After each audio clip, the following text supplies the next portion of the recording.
মুসলিম দেশ হিসেবে পরিচিত আমাদের এই বাংলাদেশ। ২০২২ সালের আদমশুমারির তথ্য মতে দেশের মোট জনসংখ্যার ৯১.০৪% ইসলাম ধর্মাবলম্বী। তবে কখনো কি মনে প্রশ্ন জেগেছে কবে এই দেশে প্রথম ইসলামের আগমন হয়, অথবা কারা প্রথম এই দেশে ইসলাম নিয়ে আসে?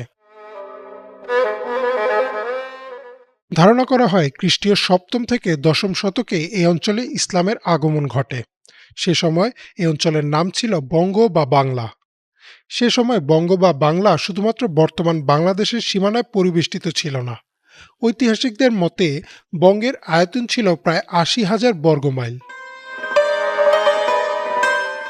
রাসূল সাল্লাল্লাহু আলাইহি সাল্লামের মক্কা বিজয় ও পরবর্তীতে ইসলামী খিলাফতের বিভিন্ন পর্যায়ে আরব ও এর আশপাশের অঞ্চলে ইসলামের বিস্তার ঘটা শুরু হয়। বিভিন্ন ঐতিহাসিকদের মতে রাসূল সাল্লাল্লাহু আলাইহি সাল্লামের নবুয়ত প্রাপ্তির আগে অর্থাৎ জাহিলিয়ার যুগ থেকেই বঙ্গ, ভারত ও চীনের সাথে আরবদের বাণিজ্যিক সম্পর্ক ছিল।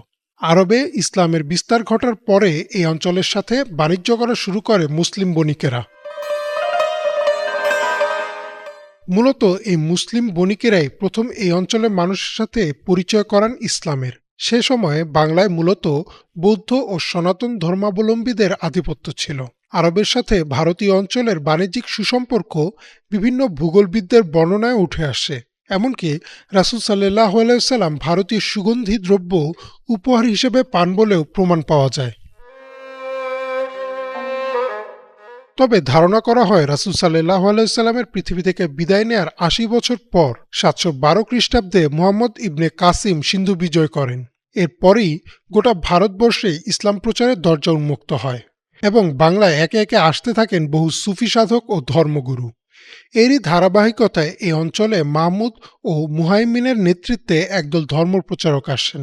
পরে ১২০৪ খ্রিস্টাব্দে ইখতিয়ারউদ্দিন মোহাম্মদ বিন বখতিয়ার খিলজির বাংলা বিজয়ের পর এ অঞ্চলে ইসলাম ধর্মে ব্যাপক বিস্তৃতি ঘটে। ১৩০০ শতকে তৎকালীন শিলাহাটে, যার বর্তমান নাম সিলেট, একজন রাজা ছিলেন গৌরগোবিন্দ নামের। ঐতিহাসিকদের মতে সে রাজা ছিলেন অত্যন্ত অত্যাচারী ও গোঁড়া।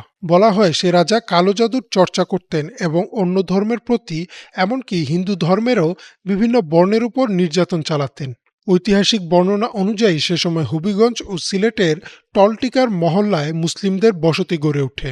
গৌড়রাজ্যের অধিবাসী এক মুসলিম ব্যক্তি ছিলেন বোরহানউদ্দিন। তিনি তার ছেলের জন্মের পর আকিকা হিসেবে গরু জবাই করেন। এই ঘটনা রাজা গৌরগোবিন্দর কানে গেলে হিন্দু ধর্মে গোহত্যা পাপ এই অজুহাতে বোরহানউদ্দিনের সদ্য জন্ম নেওয়া শিশুকে হত্যা করেন ও তার হাত কেটে দেন। এই ঘটনার পর থেকেই স্থানীয় মুসলিম সম্প্রদায়ের মধ্যে ক্ষোভ জন্ম নেয়। পরবর্তীতে ১৩০৩ সালে হযরত শাহজালাল রহমতুল্লাহি আলাইহি মক্কা থেকে সিলেটে আসেন এবং রাজা গৌরগোবিন্দকে পরাজিত করেন এবং এরপর থেকেই এ অঞ্চলে ইসলামিক বিপ্লব ঘটে। এরই ধারাবাহিকতায় বাংলায় তথা বাংলাদেশে ধীরে ধীরে বিস্তার ঘটতে শুরু করে ইসলাম ধর্মের। এমনকি অনেক ঐতিহাসিকদের মতে বর্তমান লালমনিরহাটে রয়েছে এক সাহাবার নির্মিত মসজিদ, হারানো মসজিদ বা সাহাবা মসজিদ। এই মসজিদটিকে বলা হয় দক্ষিণ এশিয়ার সবচেয়ে পুরনো মসজিদ।